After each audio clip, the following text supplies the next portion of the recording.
Clip Studio Paint is releasing the latest version 4.0. Big thanks to Clip Studio Paint themselves for letting me try these features out a little early. This version includes a bunch of stuff they've added previously in version 3.1 and 3.2, like better shadows on 3D models and a nifty filter panel. If you want, there's a 3-month free trial available for you to test it out. I'll be demonstrating on my iPad Pro, but no matter what device you have, you'll be able to follow along. So let's go! First up, Puppet Transformation. Clip Studio Paint now has the option to apply meshes to your art in order to transform it. If you have experience in puppet animation, rigging, and live 2D animation, you're probably familiar with this. If you have no idea what I'm talking about, let me demonstrate. Here I have a completed artwork of a character on a single layer. To apply a puppet warp, go to Edit, Transform, and Puppet Warp. Now all of these little triangles will appear. This is called a mesh. It shows that the image is ready to be transformed. Now I'll just click on places that I want to pin at the joints, kind of like at the shoulders, the elbows, the wrists, or at the hips, knees, and ankles. Now to change the pose, just click on a pin and drag. Now you'll be able to change the character's pose a bunch without having to redraw. You can see that each pin has a circle around it. Click and drag to rotate the pins. If you want to remove a pin, just hold Alt, click on the pin, and it's gone. With the puppet warp applied, you can see that the tool property panel has now changed. You can see the full options in the wrench icon right here. This is to open up the subtool detail. You have options like keep original image, so you can toggle to see what your original image was, obviously. In mesh and pins, you have the option to turn off the mesh if you don't like that, and also to expand the mesh.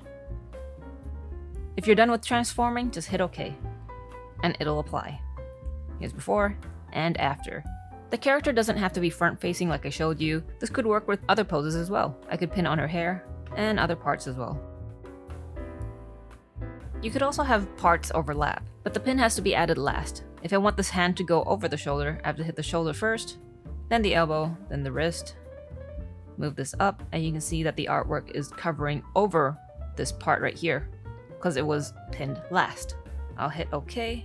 That looks pretty seamless, and I've just changed her pose to be a little bit more dynamic. This also works while selecting multiple layers, or if you want, you could just have each part separated, like this hair at the back is on a separate layer, so when I move it around, it doesn't affect the layer on top. Here it is before and after. This is just a quick demonstration. Next up is a new filter called Crystallize. Previously, this was only available to users with plugins, but now it's built into Clip Studio Paint. You can find it at Filter, Effect, and Crystallize. You can adjust the cell size, the cell of each crystal, and the randomness. And at 0, it's just like a mosaic filter, cause there's no randomness. It's just very neat and tidy. So I'm gonna put this up, and this makes it look really cool. And lastly, there's a checkbox for tiling. This just makes sure that when you repeat it, it will tile. Here, I'll show you what it looks like if the tiling is off. I have tiling off, hit OK. I'm going to convert this to an image material by right-clicking on the layer, go to Convert Layer, and in Type, change it to Image Material Layer. Now if we go to the Object tool right here, it looks like this.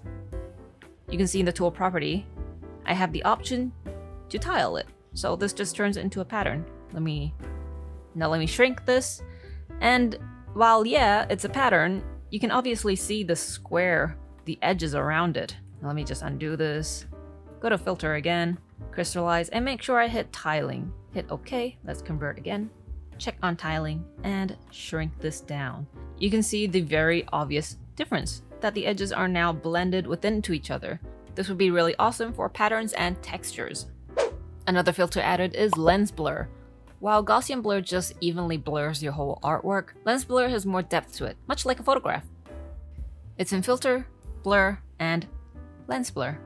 You can adjust the blur strength, how much blur you want, the highlight shape, kind of like a bokeh effect. Here I'll turn it up and you can see the blur is in squares. Change that to triangle, and it's the triangle. I personally really like the hexagon. You can change the highlight intensity, so any parts that are bright, it will become much brighter. The highlight roundness, so you see this hexagon shape? At 0, it's very sharp, but the higher I go, I can just make this a little bit more softer and rounder. And then the highlight angle, just to rotate it around. Here's a trick that I learned from other Clip Studio Paint users. Once you have your final artwork, duplicate the layer, and on top, add a lens blur effect. Or any blur, but I think lens blur just looks really nice. hit OK, change the layer style to lighten, add a mask, and just delete parts that you want to see details, like the face, or any place that's in focus. And here's with that layer and without. It just gives this really nice glow to it. Nice for finishing touches. Next, we have painting to 3D textures. You can now straight up paint on 3D models. It's so easy. Just drag and drop a model to your canvas. I'll zoom in first with the object tool, change to a brush, and just start drawing. And what I just drew is applied straight onto the 3D model. This is so cool. This would be really good for figuring out anatomy or specific character designs. And if you've spent your time working on a specific model and you want to save it to use for future references, at the bottom right here, there's a button for register body type as material. Let's hit that, and I'll save it into my folder. Let me rename this and hit OK. So let's delete that. Go to my personal folder and drag and drop. And yeah, my 3D model with the painting on it is still there. I can reuse this as many times as I want. So currently you can paint on the 3D drawing version 2, which is these two right here. And primitive objects, you just go to primitive right here. Stuff like the cube, the sphere, you can paint directly on them. Or even spray. Or you know what, use other types of brushes and rotate that around. It's applied just the same. Super cool. Another update to the 3D is the ambient light improvement. They have updated the ambient light for 3D. So right here I have my character in a scene. This is one of Clip Studio's 3D backgrounds. And let's say the lighting is a little dull. I can change the ambient light for the scene by going to the tool property, and it'll be here in ambient light. If you don't have this option, just go to the wrench icon to open up the subtool detail, go to light source, and previously you would only have this option of a singular color. You would have to manually select the color that you want, but now you can just add images for it to grab the colors from. Just hit the files right here, and let's say I have this image right here. I really like the warm golden and orange hues in this, so I'll use this. I'll select that, and you can see that the color is applied to the 3D scene right here. I can adjust the intensity as well, having it brighter or a little darker. So here's before and after. And then after selecting lighting. This lighting really sets the scene. Lasso selection improvement. Clip Studio Paint has added a bunch of improvements to the lasso tool to make it a lot easier to select and color in sections, so that the color reaches up to the lines and fills without leaving a gap. So here I have my line art. Go to your lasso tool, in the tool property, go to the wrench icon, which is subtool detail, and in lasso you'll have these new options. Tick on magnetic lasso to enable this feature. You can adjust the strength, snap to vector lines, and lasso selection mode. This is for freehand, and this one is to click multiple points instead of clicking and dragging. So as you saw earlier, I can just click and drag, and you can see that the lines automatically snap to the line art. I can do this really roughly, and it'll completely select the area. So if you want to color on a different layer, just make sure your line art layer is set to reference with this little lighthouse icon, and go to your bottom layer, pick a color. This is my character, she's actually pink, and hit fill. And done. So if I zoom in right here and lower the opacity of my line art, you can see that the pink goes straight up to the center of the line art. This is to make sure that there won't be any gaps left. So I'll show you the difference with the fill tool, which is right here. I'll set it to reference everything, close gap, and there's an option for area scaling. So if I have it off, this would fill up only right to the edge of the line art. Let me lower this opacity. You can see, yep, that pink is just right there, and right here you can see there's a stray pixel that isn't filled up. In order to make it fill up, I would turn on area scaling, fill, and let's lower the opacity. Yeah, it went in, but it still leaves some gaps. Like if I hit fill, let me just click and drag that.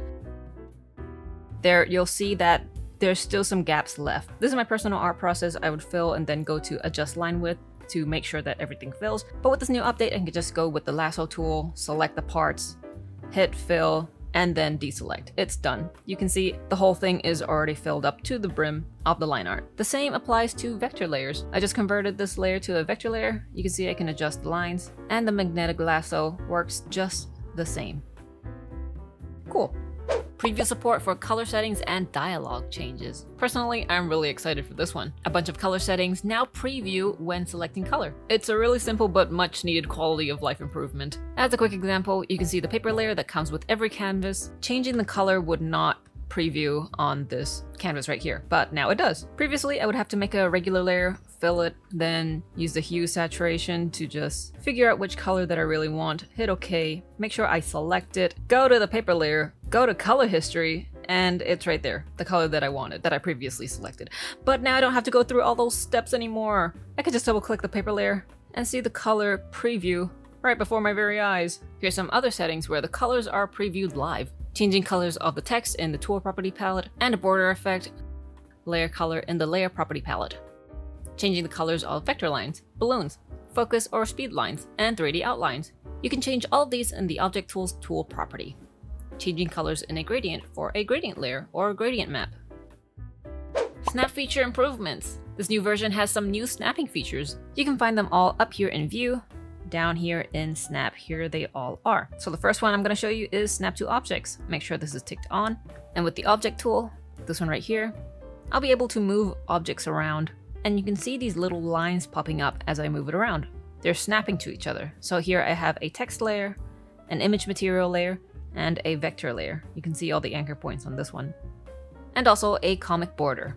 So this is great for moving things around and making sure that I have them evenly spaced around or aligning to each other. So let's make this align to the comic panel. It's in the center, and I can have it stuck to each other or evenly sort of spaced out like that. This is really perfect for doing things like a catalog for your next artist alley, or a book cover, or a really cool poster. One note though, you can see right here, my smiley face is on a regular layer. This wouldn't snap. In order to have it snap, you'd have to right click on the layer, go to convert layer, and either have it as a vector layer or an image material layer. A vector layer is better for layers that are just like something simple like line art. But if it's a more complex image, like it's an artwork that's fully shaded with all the effects and stuff, just go with image material layer and hit OK. Then you'll be able to use this to snap with everything else. But don't worry, you'll be able to edit it again. Just go to convert layer, change it back to raster layer, and you can draw on it once again. Another small tip, if you want to move stuff around and you don't want it to snap, instead of going to View, Snap, and disabling the Snap to Objects feature, just hold Control on your keyboard, or Command for Mac, and then you'll be able to freely move this around. Another improvement is Snap to Control Points. Enable it in View, Snap, and Snap to Control Points. Now when you're working with a bunch of vector layers, each of the control points can be snapped to each other, like this, or to the box that's surrounding the vector, this box right here. So now you can make more precise edits with your vector layers. Next up is Snap to Canvas Edge and Inner Border. Go to View, Snap, and Snap to Canvas Edge, Inner Border. Now when you move stuff around, it'll snap to the canvas. It's much like the Align Distribute panel, but we have a little bit more freedom to move things around and make sure that where we're putting it snaps to the canvas center lines. And if you're working on something that's for print, like a poster, book cover, or a comic that has a trim and bleed lines, this would snap to that too. Go to View, Crop Marks, Inner Border Settings. I'll just have the default right here, hit OK, and I'll change Demonstrative Book Title. And you can see it will snap to these trim lines. This inner border right here is the safe zone where all of your important information should be. This is the bleed lines, the trim lines, and this is basically outside of the canvas. So with the snap feature turned on, I can make sure that everything is snapped perfectly according to the crop lines. I'll have this one right here then, and this one inside as well, or put it just down here. So yeah, this is really useful for print. Additionally, there's a few updates to the existing snapping. Special rulers like the symmetry ruler I have right here allows you to change the vectors and have it apply symmetrically. So here I'll draw something on a vector layer with the symmetry ruler. I can make adjustments, and it'll appear on the mirrored side. Previously this wouldn't happen, but now it does. And if you've made a special ruler, vector control points now snap to the ruler. And lastly, with the perspective ruler, you can now transform and move the corners to snap with the perspective, and even with image materials. This is really cool because you can snap to the perspective, make sure that free transform is on right here in the object tool, in the tool property, snap to the perspective that you want, and hit tiling. And this is really cool for creating a floor pattern or a sky pattern or anything when you're drawing with perspective.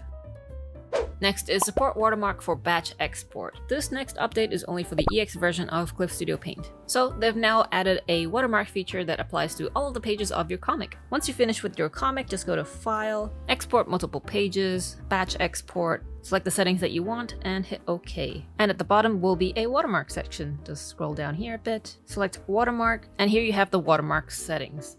I'll add this image right here, have it tile, and I can change other things like the blending mode, I can change its position, the size, the opacity, and once I export, all of those watermarks should appear on my PDF file. Create new file from video. As the title says, you can now create a new file from a video. Previously, you'd have to first make the canvas, import the video, resize the canvas, and then all that. But now you can just have a new file with the video in the timeline. Go to File, Create New from Photo Library, select a video, and here the video is automatically imported, ready for editing. This is available on all versions, PC, tablet, and smartphone. And finally, accelerating mesh transformation and drawing speed with outline selection. Clubcedo Paint had some requests for some improvements, so they sped things up. They've optimized the speed for the mesh transformation, so this transformation is a lot more faster. And when drawing with border effect turned on.